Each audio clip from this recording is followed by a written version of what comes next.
زندہ باد. ایک بڑی پیاری حدیث میں پیش کر رہا ہوں.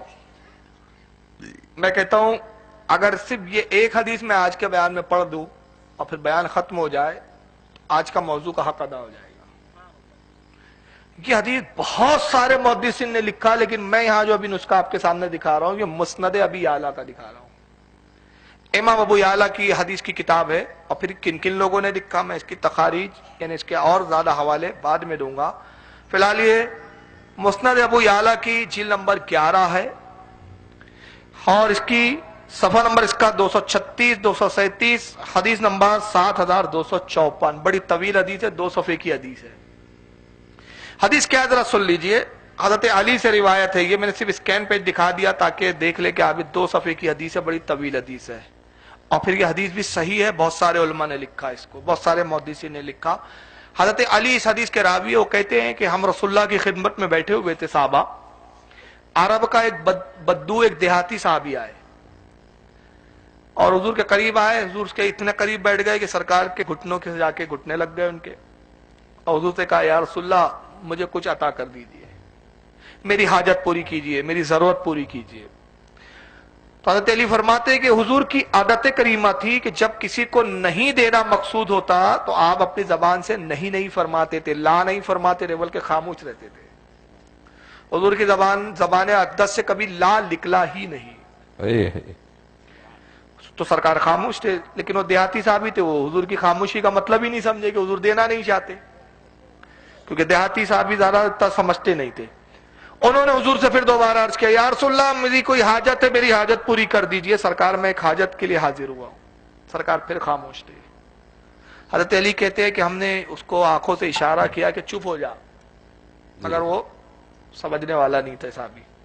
تیسری بار انہوں نے کیا کیا، رسول اللہ کا جبہ پکڑا اور کھینچا سرکار کا جبہ، اور جبہ کھینچ کے کچھ بلند آواز سے کہتے یا رسول اللہ میری حاجت پوری کیجیے، آقا میری ضرورت پوری کر دیجئے.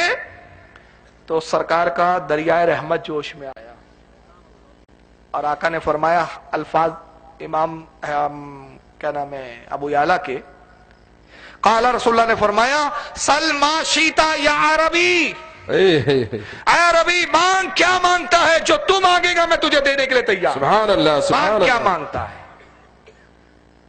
تو حضرت علی کے جو الفاظ ہے نا وہ عقیدہ اہل سنت کی جان ہے. سبحان اللہ سبحان اللہ. مولا کائنات کیا کہتے ہیں، قسم وحدہ لا شریک کی، ہم صحابہ اس کی قسمت پہ رش کرنے لگے اور ہم میں سے آپس میں سرگوشی کرنے لگا. کہا دیکھو حضور نے کہا مانگ کیا مانگتا ہے، اب یہ ضرور کہے گا یا رسول اللہ جنت دے دیجئے، سبحان یہ جنت ہی مانگے گا. سبحان اللہ. مگر وہ دیہاتی صحابی تھے بیچارے سیدھے سادے. انہوں نے کہا یا رسول اللہ ایک اونٹ دے دیجئے، کچھ کھانے کا سامان اور کچھ روپیے دے دیجئے، مجھے سفر پہ جانا ہے. حضور نے اس کی طرف دیکھا، کہا اسے اونٹ دے دو، کھانے کا سامان دے دو، اس کو کچھ روپے بھی دے دو، جتنے روپے درکار ہے دے دو. روپے دیے، سامان دیے. وہ بڑے خوش ہو گیا وہ دیہاتی صحابی. انہوں نے لیا اونٹ پہ سوار ہوئے، سلام کیا، خوشی کے ساتھ جھومتے ہوئے چلے گئے. لیکن اللہ کے رسول بڑی حسرت سے ان کو دیکھ رہے. اور جب وہ کچھ دور گئے تو آقا کی زبان رسالت سے نکلا افسوس افسوس اس دیہاتی پر، یہ تو بنی اسرائیل کی بڑھیا سے، بنی اسرائیل کی ضعیفہ سے گیا بیتا تھا. تو صحابہ نے کہا یا رسول اللہ کون سی بنی اسرائیل کی بڑھیا جس سے یہ گیا بیتا. تو آقا نے فرمایا سنو میں تمہیں بنی اسرائیل کی اس بڑھیا کی بارے میں نہ بتاؤں. ہوا یہ کہ حضرت یوسف علیہ السلام کا جب زمانہ آیا، جناب یوسف علیہ السلام کا انتقال ہوا، وصال ہو گیا. دریائے نیل بہتا ہے بیچ میں سے، دریا کے اس طرف ایک آبادی حضرت یوسف علیہ السلام کی اور ایک آبادی اس طرف ہے، بیچ سے دریا بہتا ہے. دونوں قوم میں اختلاف ہو گیا. ہر قوم کے علاقے کے لوگ بولتے تھے اللہ کے نبی کے جسم کو ہم اپنے علاقے میں لائیں گے، وہاں دفن کریں گے. ادھر والے کہتے تھے ہم اپنے علاقے میں لائیں گے، یہاں دفن کریں گے. نتیجہ یہ ہوا تلواریں نکل گئی.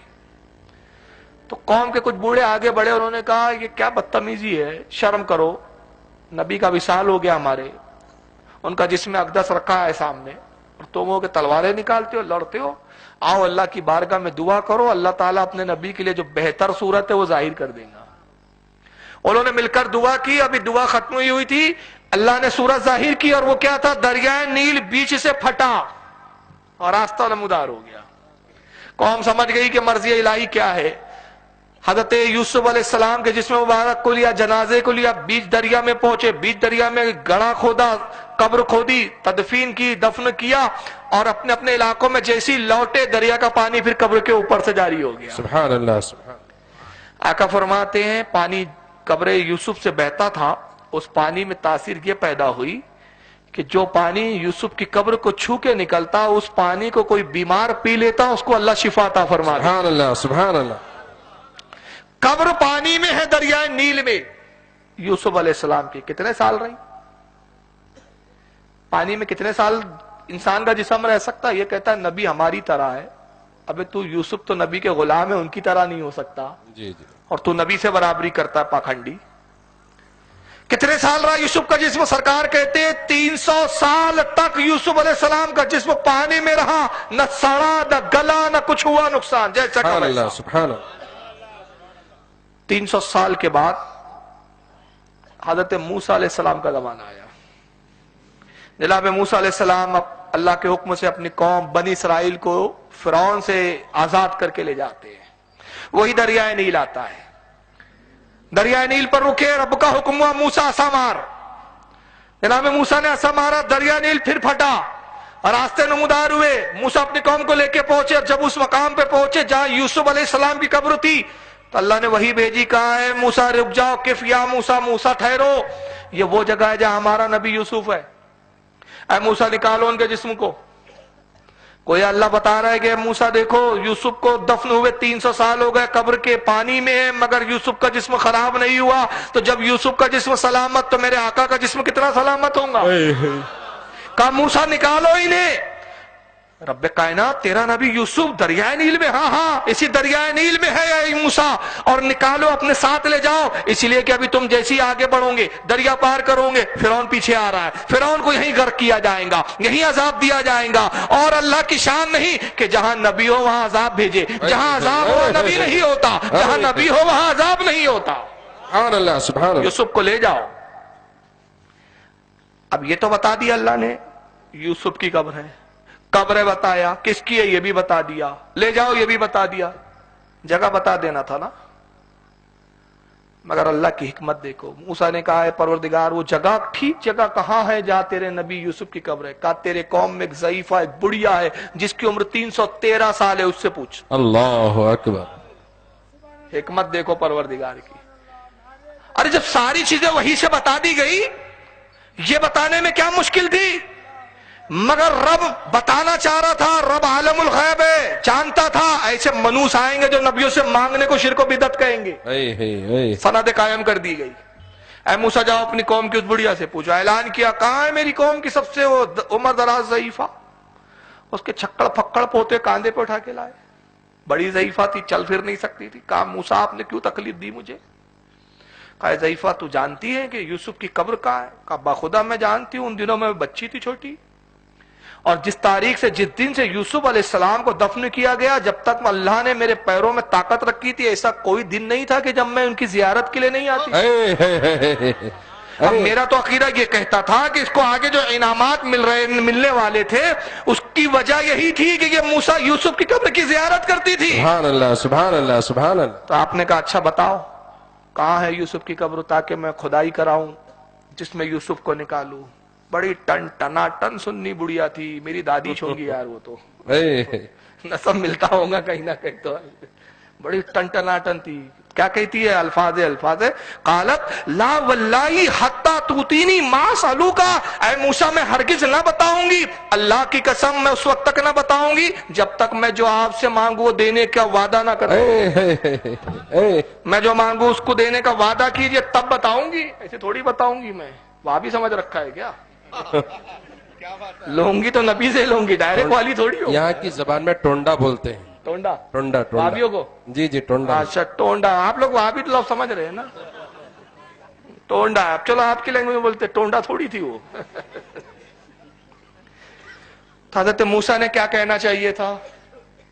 اے بڑھیا دیکھ، تو بہت بڑی مشرک ہو گئی، جنت اللہ صاحب سے مانگو۔ تجھے معلوم نہیں ذاکر نائک آئیں گا بہت ہزاروں سال بعد، کہے گا آج کی تاریخ میں ہم تو محمد صلی اللہ علیہ وسلم سے نہیں مانگ سکتے اور تم مجھ سے مانگ رہی ہے۔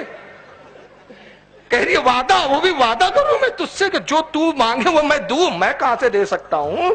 وہ تو محمد کچھ نہیں دے سکتے، میں کہاں سے دے؟ تو بہت پکی مشرک ہوئی. موسیٰ نے یہ نہیں کہا قالا سلیل جنہ، کہا جنت مانگ. معاف کیجیے گا الفاظ یہ قالا سل ما شئت، مانگ کیا مانگنا ہے، یہ ہے پہلے الفاظ. اچھا مانگ کیا مانگنا ہے؟ تب پیشکش رکھی موسیٰ نے، تو بڑھیا نے مانگی بھی کیا؟ بالکل سننی بڑھیا. قالت فإنی اسألک ان اکون معک فی الدرجات التی تکون فیہا فی الجنہ. اے موسیٰ میں یہ مانگتی ہوں کہ جنت کے جس محل میں، جنت کے جس درجے میں آپ رہیں گے، آپ کے ساتھ میں بھی رہوں گی. سبحان اللہ سبحان اللہ سبحان اللہ. تو حضرت موسیٰ نے کہنا تھا مشرکہ بڈی، یہ عمر تیری مشرک ہونے کی یہی عمر بچی تھی اب جنت میں میرے محل میں؟ ارے محمد تو اپنی بیٹی کو بھی نہیں بخشوا سکیں گے. ابھی آئیں گا وہ کلپ دکھاؤں گا میں آپ کو. یہ عقیدہ ہے ان کا منوسوں کا، جو رسول کے بارے میں عقیدہ رکھے کہ مصطفیٰ فاطمہ کو نہیں بچا سکتے، وہ غوث کے اختیار کو کیا مانیں گی یہ قوم یار. لیکن ایک بات ضرور ہے، میں ایک جملہ کہتا ہوں، ان کے نزدیک یا غوث کہنا شرک ہے یا رسول اللہ کہنا شرک ہے، مگر میرے پروگرام رکوانے کے لیے کئی بار یا پولیس المدد ضرور بولتے ہیں یہ لوگ. وہاں شرک نہیں ہوتا ان منوسوں کا. تو کہتی ہے مجھے جنت میں آپ کے درجے میں رہنا یہ دے سکتے ہو تو بتاتی ہوں. حضرت موسیٰ نے یہ نہیں کہا کہ بڑھیا تو مشرک ہو گئی، میں نہیں دے سکتا، میں بے اختیار مجبور محض. پھر وہی حدیث سے جوڑوں گا الا اخبرک عن ملک الجنہ، کیا میں جنت کے بادشاہوں کی خبر نہ دوں؟ یہ سب جنت کے بادشاہ ہے، جنت کے سودے یہ کرتے ہیں. آپ نے کہا قالا سلیل جنہ، کہا دیکھ جنت مانگ لے، میرے درجے میں رہنے کی بات مت کر، کیونکہ میرے درجے میں تو میری بیوی صفورہ رہیں گی، تو کہاں گھسی چلی آ رہی ہے. تو بڑھیا بھی ڈھیڑ بڑھیا تھی. قالت لا واللہ الا ان اکون معاک، اللہ کی قسم میں ہرگز راضی نہ ہوں گی جب تک آپ مجھے اپنے ساتھ رکھنے پر راضی نہ ہو جائے، نہیں بتاؤں گی، جاؤ. ایڈ گئی بڑھیا. فجعل موسیٰ یردھا، آقا کہتے اللہ کے نبی موسیٰ نے اس کی بات کو رد کرتے رہے، اس سے حجت کرتے رہے، کہا نہیں جنت لے لے جنت لے لے جنت لے لے. تو وہی کیا آنا چاہیے تھا؟ وہی تو یہ آنا چاہیے تھا. وہابیوں کے عقیدے کے مطابق فوراً جبریل آتے اور کہتے اے موسیٰ علیہ السلام اللہ فرما رہا ہے آپ بھی مشرک ہو گئے، آپ بھی توبہ کرو. بڑھیا تو بھی مشرک ہو گئی، اور وہ اس لیے ہو گئی معاذ اللہ نعوذ باللہ من ذالک کہ موسیٰ آپ کہہ رہے جنت لے لے. آپ کون ہوتے جنت دینے والے؟ جنت تو اللہ صاحب کی ہے، اور بڑھیا تو کون ہوتی ہے موسیٰ سے مانگنے والی؟ دونوں مشرک. مگر یہ نہیں ہے، آتی ہے وہی فجعل موسیٰ یردھا. آقا کہتے موسیٰ اس کی حجت کرتے رہے، رد کرتے رہے. فاہ اللہ تبارک و تعالی الیہ، اور اللہ نے پھر موسیٰ کی طرف وہی بھیجی، اور وہی کیا آتی ہے انا اتیھا ذالک فانہ لا ینکسوک شیئا. اے موسیٰ جو وہ مانگ رہی ہے آپ اس کو دے دیجئے، اس میں آپ کا کیا جاتا ہے؟ آپ کی نعمتوں میں سے کیا کم ہو جائے گا؟ آپ کو جو اختیار دیا اس میں کیا کمی آ جائیں گی؟ موسیٰ دے دیجئے، کیا لڑ رہے ہو اس سے؟ مانگ رہی ہے بیچاری، دے دو. سرکار فرماتے فَأَتَاهَا فَأَتَاهَا، پھر آقا نے کہا، موسیٰ نے کہا جا، دیا، چل جانے میرے ساتھ رہنا. اور ایک روایت میں امام طبرانی نے معجم الاوسط میں یہ روایت میں اضافہ ہے، اور ابو موسیٰ شریف سے بھی ایک روایت آئی اس کے اندر خطیب بغدادی کی، اس میں بھی اضافہ ہے. اضافہ یہ ہے کہ اس نے کہا جوانی بھی لوٹائی.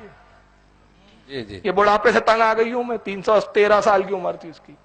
تو حضرت موسیٰ نے اس کے سر سے لے کر پیر تک جو نگاہ ڈالی، اور نگاہ ڈالنا تھا کہ اس کا شباب لوٹ آیا، اور 18 سال کی دوشیزہ نظر آ رہی. سبحان اللہ سبحان اللہ. ایسی جوان ہو گئی تھی. یہ حدیث کیا بتاتی ہے؟ مگر ابھی آئیے سرکار نے حکایت سنائی، حدیث پوری نہیں ہوئی ابھی. تو صحابہ یہ حدیث سن رہے ہیں. کہا میرے صحابہ بتاؤ کیا وہ بدو عرب کا جس سے میں نے کہا سل ما شئت یا عربی، مانگ عربی کیا مانگتا ہے، اس بنی اسرائیل کی بڑھیا سے گیا بیتا نہیں نکلا؟ کہ جب اس کے نبی نے موسیٰ نے کہا بڑھیا قبر کا نشان بتا، تو اس نے جنت کا پڑوس مانگا اپنے نبی سے. خدا کی قسم، سرکار کہتے ہیں اللہ رب العزت کی قسم، میں نے جب اس سے کہا مانگ کیا مانگتا ہے، اگر وہ جنت میں میرے ساتھ رہنے کی بات کرتا میں اس کو جنت میں اپنے ساتھ رکھ لیتا، سبحان اللہ سبحان اللہ، میرے ساتھ ہوتا. افسوس اس نے اونٹ مانگا ہے. تو آقا کو تو جنت کا بھی اختیار، ارے نبیوں کو اختیار ہے تو آقا کی کیا بات ہے یار؟ جنت تو آقا کی وراثت ہے. بے شک، اس لیے تو اعلیٰ حضرت نے کہا تجھ سے اور جنت سے کیا مطلب، وہابی دور ہو، ہم رسول اللہ کے، جنت رسول اللہ کی۔ حالانکہ یہ حوالوں کا مزاج نہیں ہے آپ کے علاقوں میں، یہ زیادہ تر بمبے مہاراشٹر میں بہت چلتا ہے، منوس وہاں بھی بیٹھتے حوالے لکھتے ہوئے، لیکن پھر بھی میں دے دیتا ہوں اس کو۔ ابو یعلا کے حوالے سے میں نے ابھی سنایا مسند ابو یعلا سے، اور امام ابو یعلا نے اس روایت کے بارے میں کہا اسناد حسن، اس کی سند حسن ہے۔ اور امام حاکم نے بھی اس کو لکھا المستدرک کے اندر، جلد 2 ہے، صفحہ 272، حدیث 4146، اور امام حاکم نے کہا اس کے بارے میں صحیح، یہ حدیث صحیح ہے۔ امام ابن حبان نے اپنی صحیح میں لایا، جلد 2 صفحہ 500، حدیث 2435 صحیح۔ امام حیثمی نے مجمع الزوائد میں لایا، جلد 10 صفحہ 170، اور خطیب بغدادی نے اس کو تاریخ بغداد میں ابو موسیٰ شری سے روایت کیا، جلد 9 صفحہ 312۔ امام جلال الدین سیوطی نے بھی اس روایت کو لایا در منصور میں، جلد 4 صفحہ 591، اور اس کو امام ابن حجر عسقلانی نے بھی المطالب العالیہ، جلد 3 صفحہ 273، حدیث نمبر 3462 پہ لایا۔ چلیے 2 بج رہے ہیں، ختم کرتے ہیں، بس یہ آخری میں